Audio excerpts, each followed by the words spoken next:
શું થાંભલાવાળાના બાપની આ જમીન છે?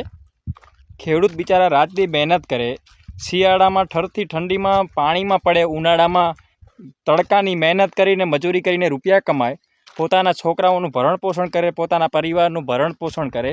એક તો ભાવ કાંઈ ટેકાના મળતા નથી, અને બિયારણના ભાવ વધારે, ખાતરના ભાવ વધારે, અને જ્યારે વેચવા જઈએ માલ ત્યારે કાંઈ ભાવ ના આવે. તો શું આ થાંભલાવાળાના બાપની જમીન છે કે અંદર ગમે ત્યારે ગમે ત્યાં થાંભલો ખોઈ દેવાનો, એનું કોઈ વળતર નહીં આપવાનું?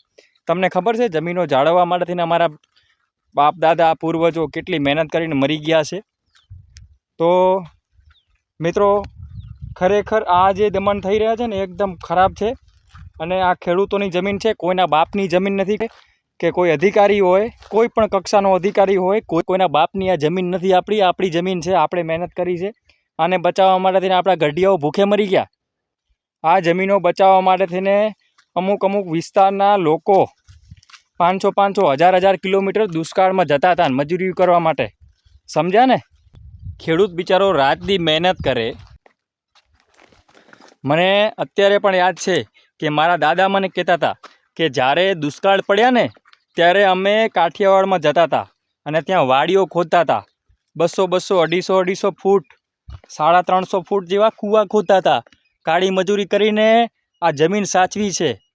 એ ટાઈમે આ જમીનો વેચી નાખી હોત ને મોટા માલદારોને, તો અમારી પાસે કાંઈ નહોતો. ત્યારે ભિખારી થઈને ફરતા હોત, કંગાલ થઈને ફરતા હોત. અને આજે જે જમીનો પડાવવા માટે પરાણે ખેતરમાં થાંભલા નાખે છે, તો હું એમને કહેવા માગું છું, શું તમારા બાપની જમીન છે? તમારા બાપે આ વેચાતી રાખેલી છે? આ તમારા બાપની જાયદાદ છે?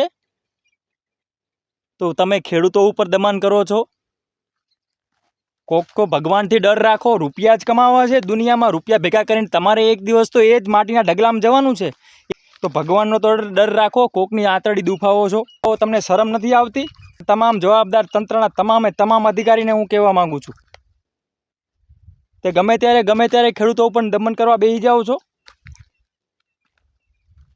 પાછા કાંઈ પણ ખેડૂતો એનો જમીનની ઉપરનો 4 ફૂટનો નીચેનો ભાગ છે ને, 4 ફૂટથી નીચેનો, એ જ તમારો હક લાગે છે. બરાબર? એ જ ગવર્મેન્ટનો હક લાગે છે. બાકી આ ઉપરના ભાગની અંદર થાંભલા ખોઈ દેવાના. તમે આ જમીનની અંદર 4 ફૂટથી નીચેના ભાગમાં તાર ગાલો ને, તો તમને, અમારા ખેડૂતોને પણ તકલીફ નહીં ભવિષ્યમાં. અમારો કોઈ પણ ખેડૂત એમ નહીં કહે કે અમે આમાં કેમ તાર ઘાલ્યા. બાકી ખોટી રીતે ખેડૂતની જમીનો ના પડાવો. આ એક તમને હળહળતું એક અન્યાય થઈ રહ્યો છે. આ તમને પાપ લાગશે. આ તમારા બાપની જમીન નથી. સમજ્યા ને? અને સત્તાના આકા કાયમી નથી હોતા. પહેલાં હું કહતો હતો ને અત્યારે કહું છું, સત્તાનું પરિવર્તન ગમે ત્યારે થાય છે ને. પછી કચ્છમાં થયું અને હવે ક્યાં થવાનું છે? જામનગર ને એ બાજુ થઈ રહ્યું છે. અમારા ચોરાડ વિસ્તારના ખેડૂતો ઉપર લાખો ને કરોડોના દેવા છે, છતાંય જમીનો નથી વેચતા.